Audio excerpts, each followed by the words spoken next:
ونسلم علی رسولہ الکریم اما بعد فاعوذ باللہ من الشیطان الرجیم بسم اللہ الرحمن الرحیم قد افلح من تزکا وذکر اسم ربہ فصلی صدق اللہ مولانا العظیم وصدق رسولہ النبی الکریم الامین ونحن علی ذالک لمن الشاہدین والشاکرین والحمد للہ رب العالمین رب اشرح لی صدری ویسر لی امری واحلل عقدۃ من لسانی یفقہوا قولی رب زدنی علما رب زدنی علما رب زدنی علما شفیع مطاع نبی کریم کسیم جسیم نسیم وسیم بلغ العلا بکمالہ کشف الدجی بجمالہ حسنت جمیع خصالہ صلوا علیہ وآلہ ان اللہ وملائکتہ یصلون علی النبی یا ایہا الذین آمنوا صلوا علیہ وسلموا تسلیما اللہم صلی علی سیدنا و مولانا محمد وعلی آل سیدنا و مولانا محمد مبارک وسلم وصلی علیہ۔ حمد و صلوات کے بعد آقا علیہ الصلوۃ والسلام کی نالین پاک کے تصدق سے آج ہم سب حاضر ہیں۔ اللہ کریم ہماری اس حاضری کو اپنی بارگاہ میں شرف قبولیت عطا فرمائے۔ اللہ کریم نے ارشاد فرمایا قد افلح من تزکا وذکر اسم ربہ فصلی، تحقیق وہ شخص فلاح پا گیا جس نے تزکیہ اختیار کیا، وذکر اسم ربہ اور اپنے رب کا ذکر کرتا رہا، فصلی پس نمازیں ادا کرتا رہا۔ وہی شخص کامیاب ہے جس کے اندر ان تین چیزوں کا ذکر ہو۔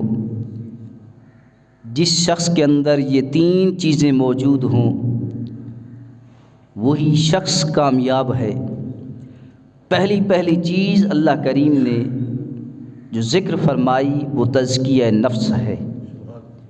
قد افلح من تزکا، تحقیق وہ شخص کامیاب ہو گیا جس نے تزکیہ اختیار کیا، جس نے اپنے نفس کو پاکیزہ رکھا، وہی شخص کامیاب ہے۔ ان دو آیتوں کے اندر تین چیزوں کا ذکر ہے۔ آیتیں دو ہیں، ذکر تین چیزوں کا ہے۔ پہلے نمبر پر تزکیہ نفس، دوسرے نمبر پر ذکر الہی، تیسرے نمبر پر نماز۔ ان تینوں چیزوں کا ذکر ان دو آیتوں کے اندر۔ پہلی آیت کے اندر صرف تزکیہ نفس ہے، قد افلح من تزکا، تحقیق وہ شخص کامیاب ہو گیا جس نے اپنے نفس کو پاک رکھا، جس نے تزکیہ نفس اختیار کیا۔ اور یہ تزکیہ یاد رکھیے، تزکیہ بھی دو قسم ہے، ایک تزکیہ نفس اور دوسرا تزکیہ مال۔ پہلے نمبر پر بندہ اپنے نفس کو پاک رکھے، دوسرے نمبر پر اپنے مال کو بھی پاک رکھے۔ جو شخص جس محنت کے ساتھ یا جس انداز کے ساتھ کماتا ہے، کمائی کرتا ہے، محنت کرتا ہے، جمع کرتا ہے، تو اس کا کمانے کا طریقہ بھی پاک ہو، کمائی بھی پاک ہو، یہ تزکیہ مال ہے۔ اللہ اکبر، تزکیہ نفس کا ہونا، پاک ہونا بھی ضروری، اور تزکیہ مال کا پاک ہونا بھی ضروری ہے۔ حضرت سیدنا عمر فاروق رضی اللہ تعالیٰ عنہ نے فرمایا کہ اگر کوئی شخص 10 گز کپڑا لیتا ہے، ان 10 گز کپڑوں میں سے 9 گز کپڑا حلال کمائی کا اور 1 گز کپڑا حرام کمائی کا، وہ کپڑا اس شخص کے جسم پر جتنا عرصہ رہے گا اس کی کوئی عبادت اللہ کی بارگاہ میں قبول نہیں ہے۔ تو مال کا پاک ہونا بھی ضروری ہے، نفس کا پاک ہونا بھی ضروری ہے۔ تم اپنے مال کو پاک رکھو، تمہارے نفس کو اللہ کریم پاک کر دے گا۔ وَيُزَكِّيهِمْ وَيُعَلِّمُهُمُ الْكِتَابَ وَالْحِكْمَةَ، اللہ کے وہ نبی ہیں جو تزکیہ نفس کرنے والے ہیں، جو اپنے غلاموں کو پاک کرنے والے ہیں، جو اپنی امت کو پاک کرنے کے لیے آئے، وہ اللہ کے نبی ہے۔ وَيُزَكِّيهِمْ، تزکیہ نفس کرنے والے۔ اللہ اکبر، یہ تزکیہ نفس کس وقت ہوتا ہے؟ اندر کا یہ نفس جسے نفس امارہ کہتے ہیں، ان النفس لامارۃ بالسوء، یہ نفس امارہ ہے۔ نفس امارہ کی مخالفت کرنے سے تزکیہ نفس پیدا ہوتا ہے۔ جب نفس امارہ کی مخالفت ہوگی، جب نفس امارہ کی پیروی کرنا چھوڑ دیں گے، جب نفس امارہ کی پیروی نہ کریں گے، نفس امارہ کی مخالفت کریں گے، تو تزکیہ نفس پیدا ہوگا۔ اللہ اکبر، آقا علیہ الصلوۃ والسلام کی ذات اقدس اپنے غلاموں پر جب نگاہ فرماتے، ان کی اصلاح فرماتے، تبلیغ فرماتے، تو اس اصلاح میں اور تبلیغ میں اور اس نگاہ کرم میں اس غلام کا تزکیہ نفس کر دیتے تھے، اسے تزکیہ نفس نصیب ہوتا۔ تزکیہ نفس یہ انسان کے اندر ہے، یاد رکھیے۔ روح بھی پاکیزہ ہے، فرشتے بھی پاکیزہ ہیں، وہ عبادت بھی پاکیزہ، ان کی ریاضت بھی پاکیزہ، ان کی بندگی بھی پاکیزہ، ان کی تسبیح و تحلیل بھی پاکیزہ۔ فرشتے، ملائکہ، ان کی عبادت، ریاضت، بندگی وہ پاکیزگی پر ہیں، وہ خود بھی پاکیزہ، ان کی عبادت و ریاضت بھی پاکیزہ، ان کی تسبیح و تحلیل بھی پاکیزہ، اور جو یہ روح ہے، روح بھی پاکیزہ ہے۔ اللہ اکبر، جو انسان ہے، انسان کے اندر بہت ساری خصوصیات ہیں۔ انسان کے اندر تقویٰ کی دولت بھی موجود ہے، انسان کے اندر خلوص کی دولت بھی موجود ہے، انسان کے اندر ایمان کی دولت بھی موجود ہے، انسان کے اندر عشق و محبت کی دولت بھی موجود ہے۔ لیکن ان ساری صفتوں کے ساتھ، ان ساری خصوصیات کے ساتھ انسان کے اندر نفس امارہ بھی موجود ہے۔ انسان کہتے اسے ہیں کہ جس کے اندر نفس امارہ ہو، اگر نفس امارہ نہ ہو وہ یا روح ہوگی یا فرشتے ہوں گے۔ روح کے اندر بھی نفس امارہ نہیں، فرشتوں میں بھی نفس امارہ نہیں، بندوں میں، انسانوں کے اندر نفس امارہ موجود ہے۔ اللہ اکبر، کمال یہ نہیں کہ روح اور فرشتے بغیر نفس امارہ کے پاکیزہ ہیں، بغیر نفس امارہ کے، یہ کمال نہیں۔ نفس امارہ کے بغیر روح بھی پاکیزہ، فرشتے بھی پاکیزہ۔ روح اور فرشتے اس نفس امارہ کے بغیر پاکیزہ ہیں۔ کمال یہ نہیں، کمال یہ ہے کہ نفس امارہ بھی موجود ہو، نفس امارہ کے موجود ہونے کے باوجود انسان روحانی سفر طے کرے، روحانی عروج طے کرے، روحانی بلندی حاصل ہو، معراج ملکوتی حاصل ہو، ساری بلندیاں طے کر جائے، سارے کمالات طے کر جائے، انہیں کمال اور عروج حاصل ہو۔ اصل کمال یہ ہے کہ نفس امارہ کے ہونے کے باوجود کمال تک پہنچے، بلندیوں تک پہنچے، عروج تک پہنچے کہ جہاں پر ساری دنیا نیچے رہ جائے، سارے عروج پر، ساری بلندیوں پر، سارے بالا مقام پر یہی انسان ہو، نفس امارہ ہونے کے باوجود۔ اللہ اکبر، کمال یہ ہے، کمال یہ ہے۔ تو نفس امارہ اس کی مخالفت ضرور ہے، نفس امارہ اس کی مخالفت کریں گے تو تزکیہ نفس نصیب ہوگا۔ اور تزکیہ نفس جب آقا علیہ الصلوۃ والسلام بظاہر ظاہری طور پر دنیا میں موجود تھے تو آقا علیہ الصلوۃ والسلام اپنی نگاہ کریمانہ سے صحابہ کرام کا تزکیہ نفس کر دیتے تھے، ان کا نفس پاک ہو جاتا۔ اللہ اکبر، نفس امارہ پر ان کو غلبہ نصیب ہو جاتا۔ اگر ہم ایمان رکھیں، یقین رکھیں تو آج بھی ہم خالی نہیں۔ اگر ہم صحیح نیت سے ہم نسبت رسول قائم کریں، صحیح نیت سے محبت رسول کا اظہار کریں، صحیح نیت سے اپنے دل کے اندر آقا علیہ الصلوۃ والسلام کی محبت اور عشق پیدا کریں تو آج بھی آقا علیہ الصلوۃ والسلام کی نگاہ نبوت سے تزکیہ نفس نصیب ہو سکتا۔ آقا علیہ الصلوۃ والسلام کے نگاہ کریمانہ سے جنہیں تزکیہ نفس نصیب ہوا تو ان میں سے کوئی بن گئے حضرت صدیق اکبر، تو کوئی بن گئے حضرت عمر فاروق، کوئی بن گئے حضرت عثمان غنی، کوئی بن گئے مولا کائنات علی المرتضیٰ، کوئی بن گئے حضرت بلال حبشی، کوئی بن گئے ابو ہریرہ، کوئی بن گئے حضرت جابر۔ صحابہ کرام کی لائن ہے، قطار ہے۔ اللہ اکبر، جس صحابی کو آپ دیکھیں وہی صحابی تزکیہ نفس پر فائز ہے۔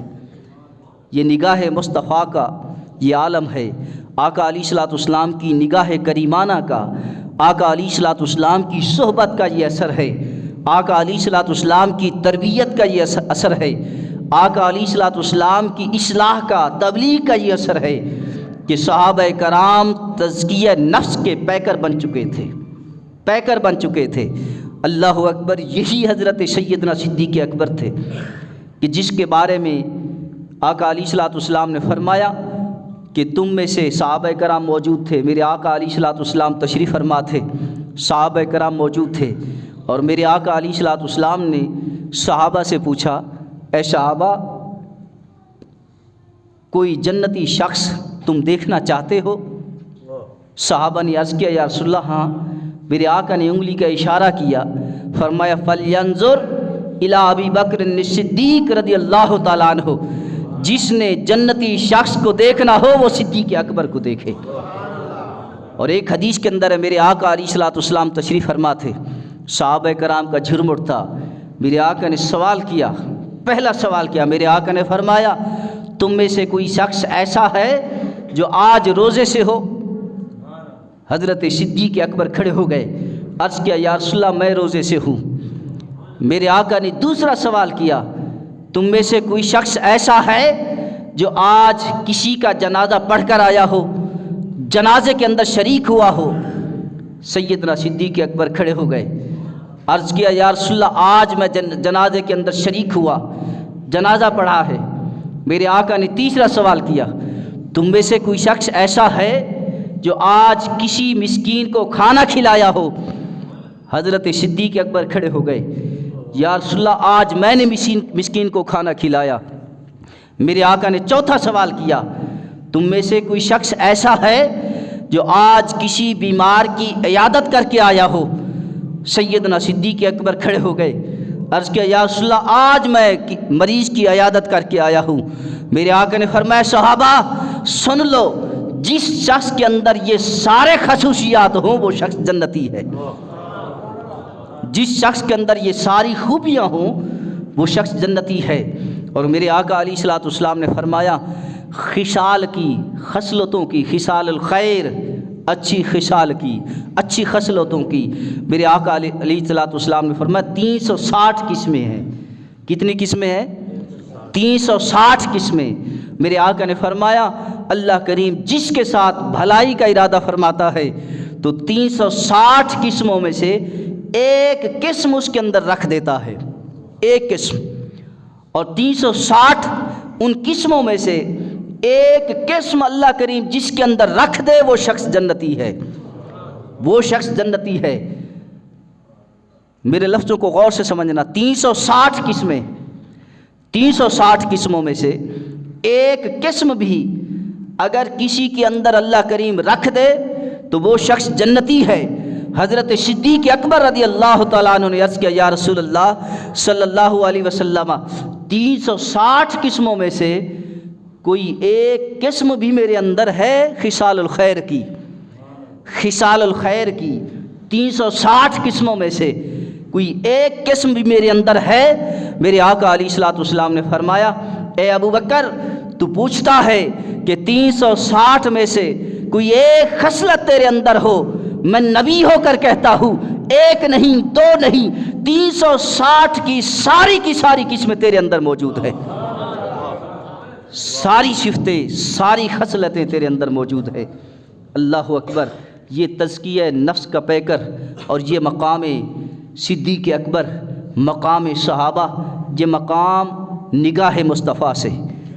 یاد رکھیے حضرت سیدنا صدیق اکبر کو مقام و مرتبہ جس حیثیت سے ملا نگاہ مصطفیٰ سے۔ حضرت سیدنا فاروق اعظم رضی اللہ تعالیٰ عنہ ایمان لانے سے پہلے کیا تھے؟ عمر فاروق۔ اللہ اکبر، میرے آقا علیہ الصلوۃ والسلام نے اگر فرمایا لا نبیکم بعدی لکان عمر، میرے بعد کوئی نبی نہیں، اگر نبی ہوتا تو عمر ہوتا۔ یہ مقام ملا عمر فاروق کو۔ اس کے علاوہ اور بہت ساری خصوصیات ہیں جو میرے آقا نے عمر فاروق کے بارے میں بتائیں، جس کو یہ مقام ملے نگاہ مصطفیٰ سے۔